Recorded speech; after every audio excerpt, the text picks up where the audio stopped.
Okay, magandang hapon guys. Ito Hyundai Santa Fe 2.0 galing sa Santa Maria, Davao del Sur.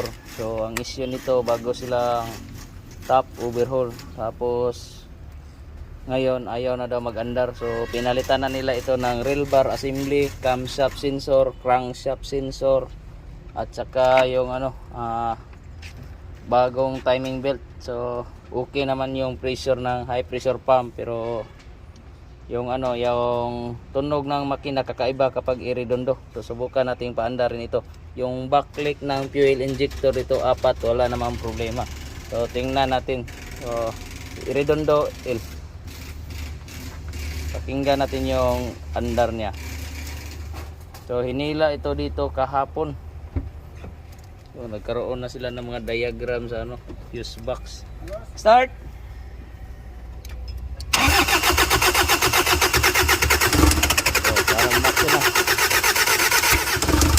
Okay, kakaiba yung tunog. Parang may pumipiti. Okay, talong. So parang siya, may problema sa rocker arm niya. Kasi kakaiba yung tunog kapag natin yung sa intake manifold tinakpan. So para masiguro, tingnan natin yung rocker arm baka may naputol. So ito, na-check na natin itong mga rocker arm, walang diferensya, walang putol o kaya ay mayroong nagkaroon ng crack. So dahil may narinig akong kakaibang tunog, so yung exhaust muna natin yun papuntang kataliting, yung luwagan natin, baka nagkaroon ng backfire or baka barado yung catalytic converter kaya magkaroon ng backfire. So ikabit na natin ulit yung injector niya at saka valve cover. So tinanggal natin yung sa exhaust manifold niya, yung sa papuntang catalytic converter. So testingan natin ipandar. Okay, yeah. Start.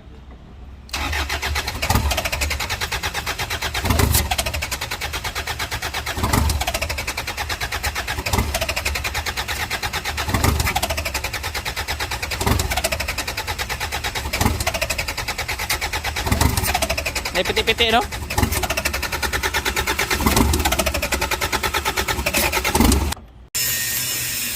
Nana.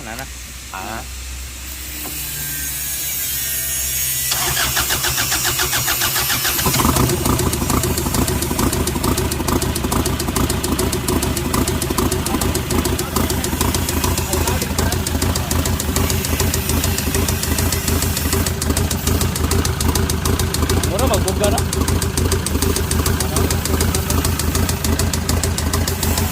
Lagi makina.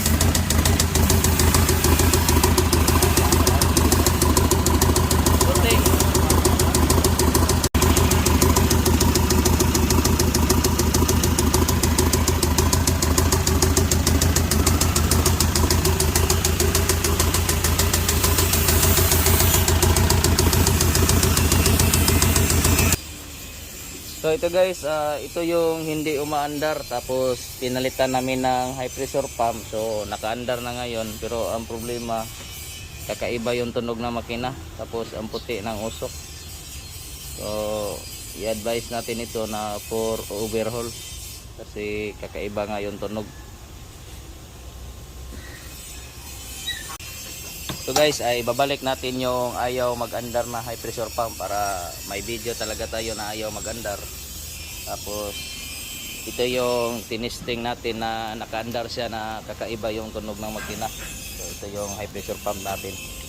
So ang nito, kapag ikinabit natin ito, mag-andar siya basta tanggalan natin ng isang supply yung sa injector.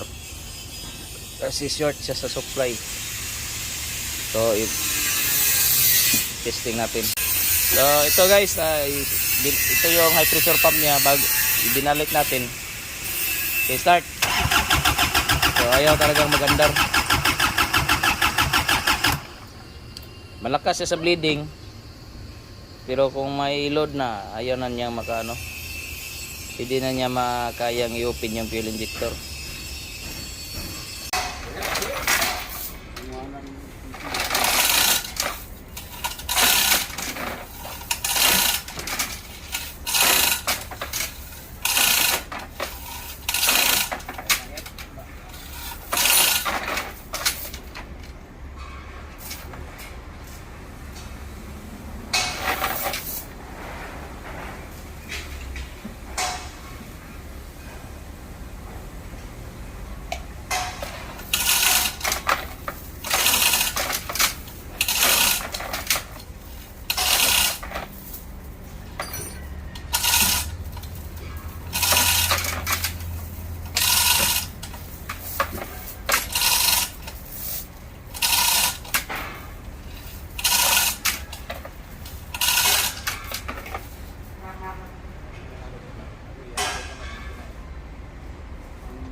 gitaya na na.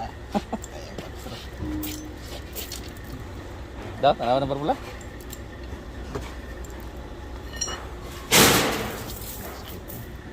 Ha? Gasket. Gasket pinongdan. Agis tubig tayo. 22 L. Naa. Nasa 22 likod. kato. Kumbe. 12 drum.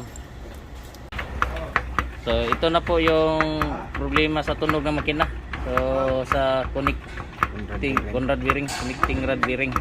So yung pag makaandar na kakaiba yung tunog. Tapos kung mapansin natin dito sa visual check, yung sa number 1 may carbon, tsaka dito sa number 4 walang carbon, tsaka kulang siya ng top, so bumaluktot yung connecting rod niya. So dito sa ano naman, sa number 1, so pantay yung top niya, dito kulang. So dito lang yung problema nito makina na ito.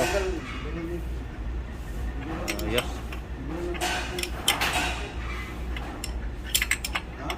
So, sa cylinder 2 at saka number 3 okay naman, pantay, okay din yung ano niya, liner. Diba? Ha? Hindi pa. So ayos pa yung liner. Yan lang natin, kuningan kaunti ng ano 1,000 na liha. So sa crankshaft na naman yung i-check natin ngayon kung wala ba nagka-problema yung crankshaft. So ito na po yung connecting rod niya, na naubos lahat yung bearing.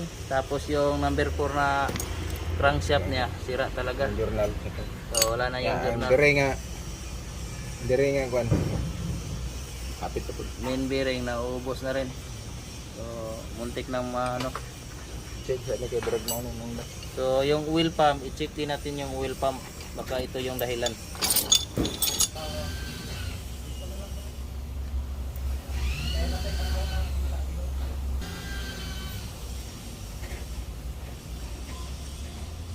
Tan, musta man yung may system mo? Sige. Oil lagi.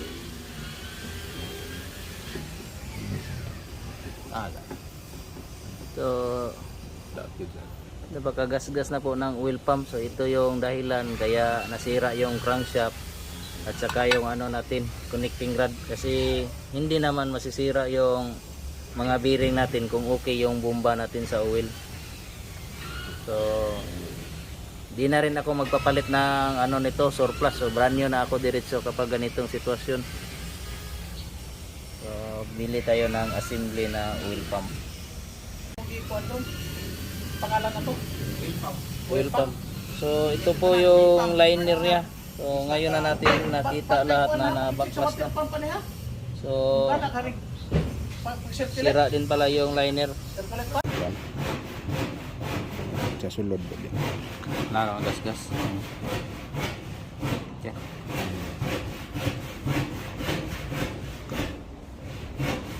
Yes.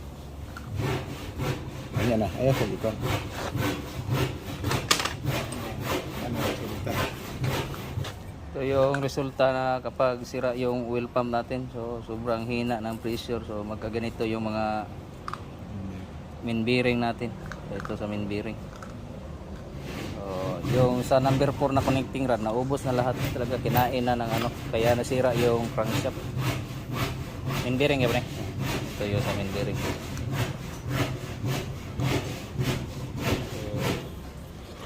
Baka ano na talaga niya, laki ng kinain. Ito guys, yung sira nito, yung engine block, kailangan ng liner at saka pa machine shop. So yung crankshaft niya sira, yung oil pump sira, yung high pressure pump niya sira.